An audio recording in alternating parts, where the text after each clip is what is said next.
the fifth chapter of Matthew have become rather famous. They've become what a lot of people refer to, you might recognize the name as the Beatitudes. Another way that this particular set of scripture is called out, it's called the Sermon on the Mount. And there's a number of people that have a tendency to think that the Sermon on the Mount is the greatest sermon ever preached. And maybe that's true. I don't know.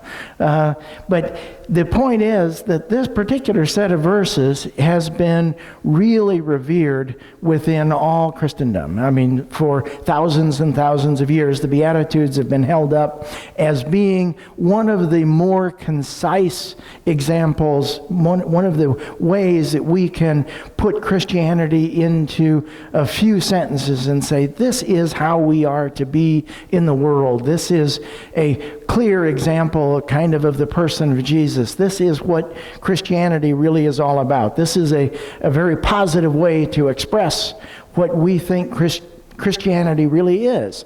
And almost all of these Beatitudes are considered what are the kind of the soft sayings of Jesus. They're not controversial in any way. They're not any kind of saying that is generally going to get anybody in trouble, or nobody's going to really disagree too much with what's contained in the Beatitudes there. They are, in fact, mostly positive in nature, and they build up and they encourage, and and nobody gets hurt. You know, it's all good stuff with the soft sayings of Jesus.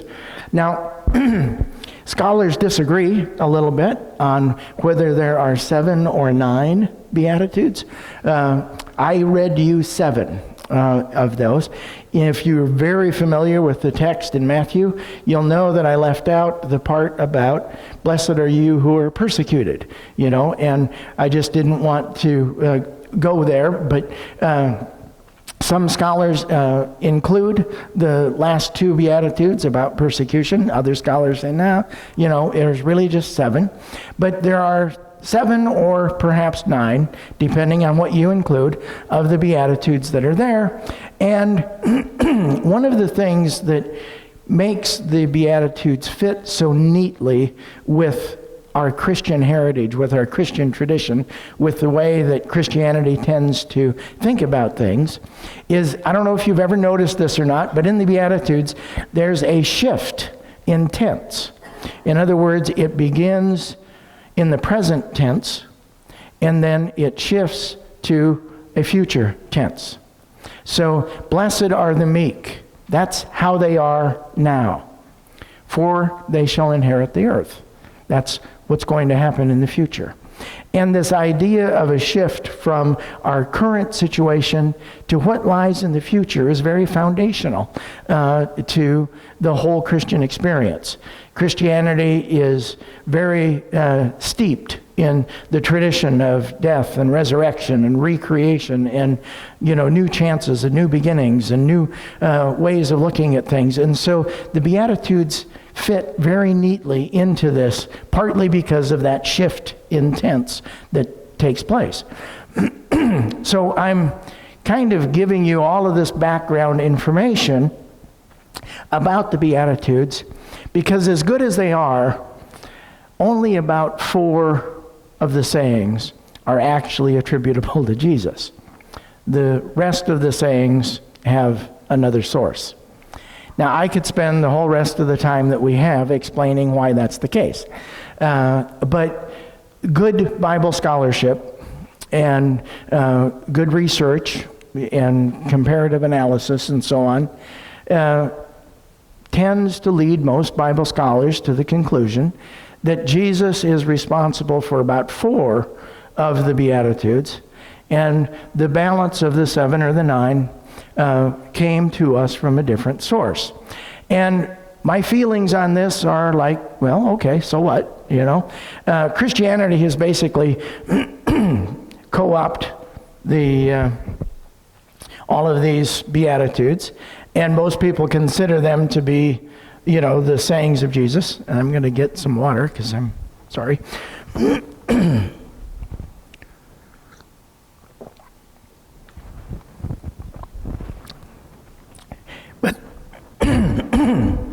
But the point is that,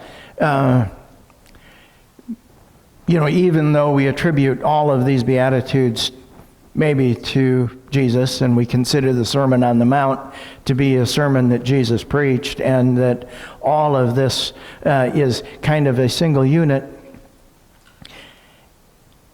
the fact that scholarship might tell us something different doesn't really matter that much in this particular case. Because as I said earlier, they're all very positive, and nobody gets hurt, and it's like, so what? It's not a big deal. But sometimes it is a big deal. Sometimes it does matter. And Bible scholarship, good biblical interpretation, good theology, is something that you need to pay attention to. And it's really your responsibility. Now, not everybody has the skills or the education or the resources or the tools available to them for good biblical scholarship, and they rely on people in positions of authority or people in positions of power to tell them, what is appropriate and what maybe needs further investigation. And so this all can become very confusing and sometimes controversial. And we move and we change as our culture and as our history and our context changes. But there are things that are in the Bible that, we've moved past. There are things in the Bible that, according to good Bible scholarship, are things that Jesus actually said that we've moved beyond. There are things in the Bible that we no longer pay attention to, and it's appropriate that we don't pay any attention to it. For example, there are things that we've moved beyond in the New Testament with regard to divorce. Now, actually, the Bible scholarship around this indicates that Jesus was pretty clear on his teachings on divorce. But I certainly understand that there are many couples out there who are better individuals apart than they ever were as a couple. I also understand the importance of, particularly for women and sometimes men, to be able to remove themselves from an abusive relationship. There are times when the environment that is created by a couple that stay married for the children, that environment is actually more detrimental to the children's well-being than if the couple were to go ahead and get divorced. Now, divorce for me is not an ideal solution all of the time. And, I might be too easy, even, in our current cultural context. But it does have to be okay. It does have to be legal. It does have to be something that is a viable option for everybody, in spite of what the New Testament may or may not say concerning divorce. Now, if you look at the Levitical laws, it gets really interesting, some of the things that you will find in Leviticus, particularly Leviticus 19 is a chapter that is full of all of this kind of stuff. Now, I'm not going to give you chapter and verse and read the verses and go through all of that, and if you're really curious, you can look this up on your own, but Leviticus 19 would be a good place to begin. But if you have ever used or owned or ridden on or had anything to do with a mule, it was an abomination for you to do that according to Levitical law, because mules are bred as a beast of burden. They're very strong, they're reliable, they're durable animals. When we used to plow fields using a mule, it was necessary to have an animal that was that strong, but a mule is a mix of a horse and a donkey. And according to Levitical law, you cannot do that. So mules are off the list. You also cannot sow two kinds of seed in a field.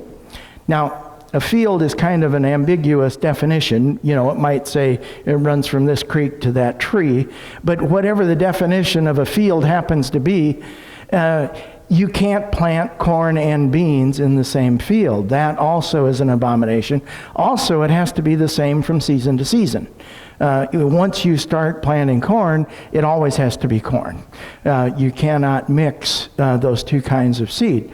Now, if you happen to have on a shirt or a pair of slacks or something that is a cotton blend, 50% cotton and maybe, 50% something else, sorry, but you better take it off, because that also is an abomination.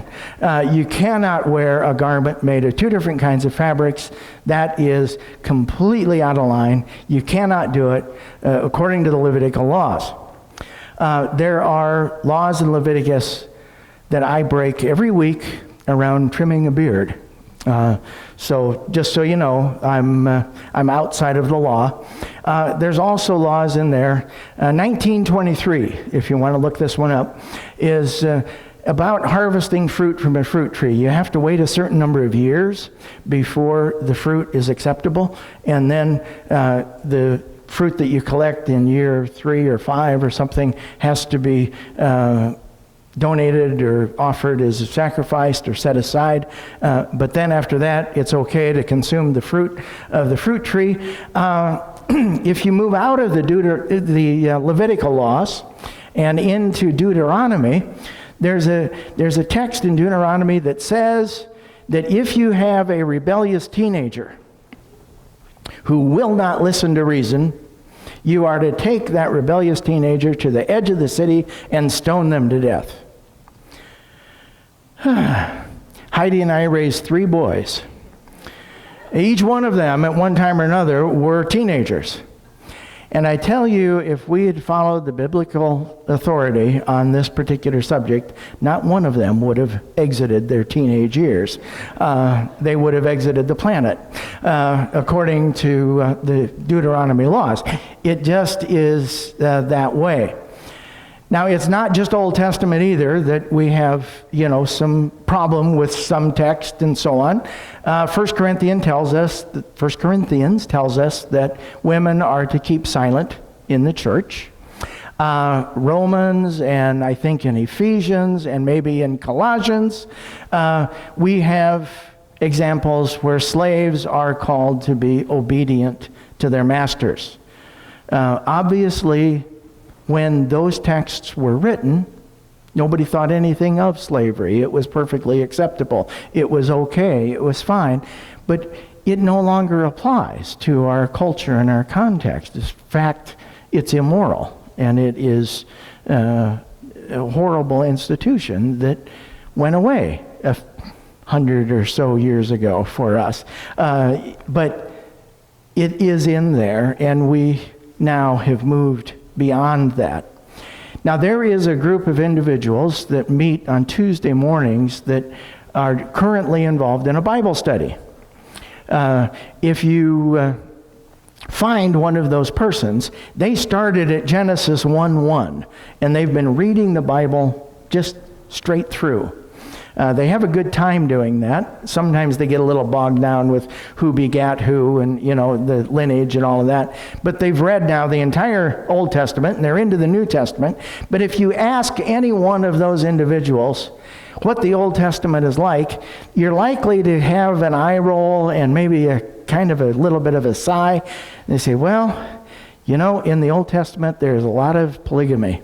There's a lot of concubines. There's a lot of kind of sleeping around. There's a certain amount of misogyny. There is definitely abuse of daughters and women and children. There's lots and lots of stoning to death. Susie, am I missing anything? A lot of killing folks, yeah. So the Old Testament really is full of all this kind of stuff. And I'm happy to say that for the most part, we have moved beyond that. We've moved, a little bit beyond that. I guess what's better late than never, right? Here in the United Methodist Church, for example, we have been ordaining women clergy for 65 years. And you think, oh, woo-hoo, that's pretty good. 65 years we've been doing that. Except that 65 years represents about 3% of our Christian history. So not exactly a stellar track record, but at least we're making some progress. We're moving on some of that. So the title of my sermon this morning is the Bible Trustworthy? And obviously I have had some fun poking fun and calling your attention to some of the facets of the Bible that, are not exactly trustworthy. And I hope that you're beginning to get a sense that without a full and complete understanding of what it is that is going on in a historical and a contextual situation, where one particular group of people happen to be writing something about their understanding of the divine, maybe thousands and thousands and thousands of years ago, things have a way of evolving. Things have a way of changing. And the short answer here to the question, is the Bible trustworthy, is no. Absolutely not. Unless you can read that in context, unless you can read that with a certain level of biblical understanding, a certain level of biblical scholarship, to be able to compare and to analyze and to know for sure what's going on, you cannot just simply read something in the Bible and believe it to be true. Now, I, for one, feel that many of the people in positions of power, people in positions of authority, people in positions to influence and lead millions of other people don't have the first idea about what good biblical scholarship looks like. They've never been exposed to it, and they don't practice it themselves. And consequently, the wealth of misinformation is almost overwhelming. Now, I can say that with some confidence. I don't know if you've ever seen this or heard it or seen it on a bumper sticker, but there's a mantra out there among some of those persons in power that's God said it, I believe it, that settles it. Just an aside, if you're following along on the written copy of the sermon, we're going to detour from that right now because this part isn't in there. I generally start working on my sermon sometimes on Tuesday of the week. For sure, I'm in full sermon mode by Wednesday. And I like to get everything kind of written down and my thoughts organized by Wednesday or Thursday. And then often I'll let it sit for a day or maybe two. And then I'll come back and I'll read it and I'll look at it and I'll make changes and do some editing and that kind of thing before I spend some time rehearsing so that I can deliver it with just a few notes that show up on the screen for me.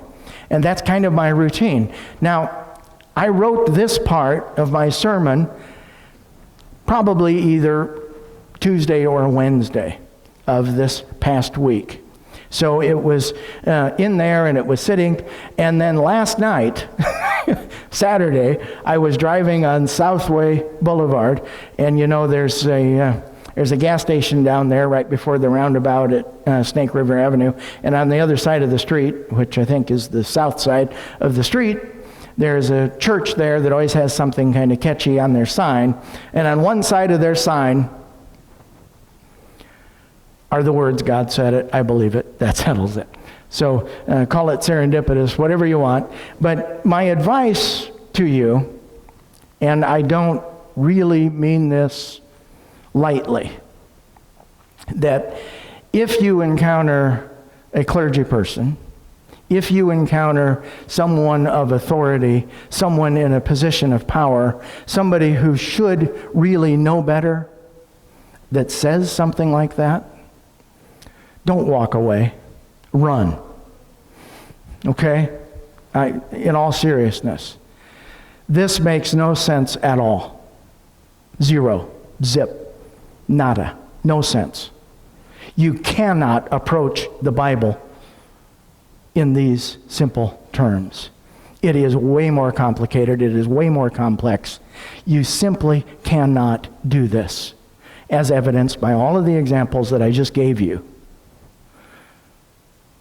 This is serious business. The Bible is a dangerous document.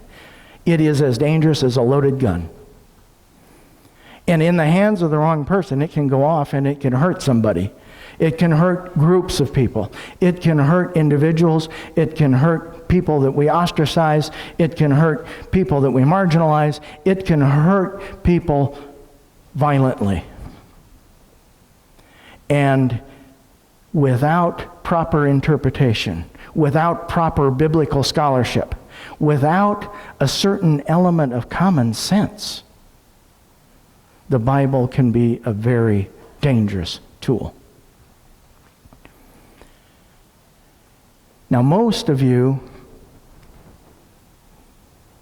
are at the sway of whoever you listen to, whoever you trust.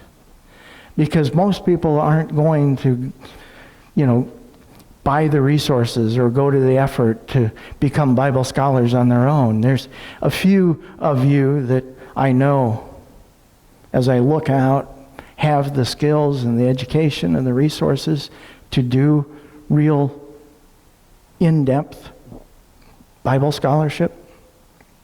But most of you do not. But it is still up to you to determine what you're going to take in, what you're going to believe, and what you're going to reject.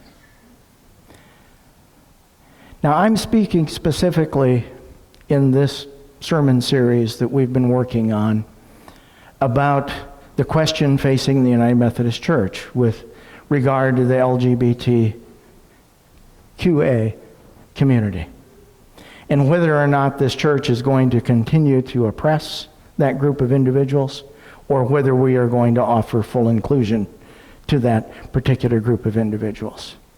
And there are those that are proponents of status quo, which means that the church will continue to oppress that particular group, that likes to use Scripture as a basis for that decision. And without going line by line and without attacking every single Scripture that they use, hear me when I tell you that most of them come out of the Levitical laws. And they appear right next to the ones that we were all laughing at a minute ago about sowing two kinds of seeds, or wearing a shirt that is a cotton blend, or, the fact that you use a mule on your farm. All of those laws appear basically together, mostly in chapters 18 and 19 of Leviticus. The scriptures that Paul wrote in Romans and some in Corinthians are about abusive practices that was taking place in the temples, the Greek temples, in cities like Rome and so on. Really not a true comparison. But the thing is that doesn't really matter. Whatever the scriptures say, whatever the Bible happens to say, it falls into the same category as divorce, or it falls into the same category as two kinds of seeds, or a cotton blend, or whatever it is that we're talking about. It is historically and contextually something that we just simply no longer pay attention to. And yet, people grip onto those few scriptures, and they use them to attack other people. They use them to hate other people. They use them to oppress other people. And the culture and the climate that is created by that hate causes the suicide rate, for example, of LGBTQ people, particularly teenagers, to be like 6 or 8 times the rate of other people in this community. This is important, life-changing information. And it's something that is up to you. So what do you do? What do you do? My suggestion to you is that you read the New Testament. And in the New Testament, you determine for yourselves what you think makes the most sense. And you look at particularly the Gospels. in particular the synoptic gospels, those of Matthew and Mark and Luke, and you study the life of Jesus and his teachings and his example and the things that he said and the parables that he taught, and taken as a whole, through a big picture, you will recognize a couple of things. Number one, Jesus was completely silent on this particular topic. Jesus had nothing to say about homosexuality. But beyond that, we have an overwhelming mandate to love one another. An overwhelming mandate to love one another. We also have an overwhelming mandate to look at the life and the example and the teachings of Jesus to fight oppression of all kinds. In Jesus' day, lepers were oppressed. They were an oppressed people. They were ostracized. They were marginalized. And Jesus didn't pay any attention to what culture was telling him, what tradition told him. He went and he embraced the lepers of society, and the tax collectors, and the prostitutes, and all kinds of different people that were poor and marginalized. We have an overwhelming mandate for preferential treatment of the poor and the marginalized. The marginalized are, those that are in prison, those that are sick, those that are in need of healing, those that are struggling with, deformities of any kind. In Jesus' day, there were a lot of people that were oppressed and marginalized that he paid particular attention to. And we are called to nothing less. Overall, we are called to live lives of peace and justice for everyone. And justice includes full inclusion of that LGBTQA community. And nothing else is acceptable. Everything else falls short because there is no scriptural argument for the other. And that, of course, is food for thought. Our closing hymn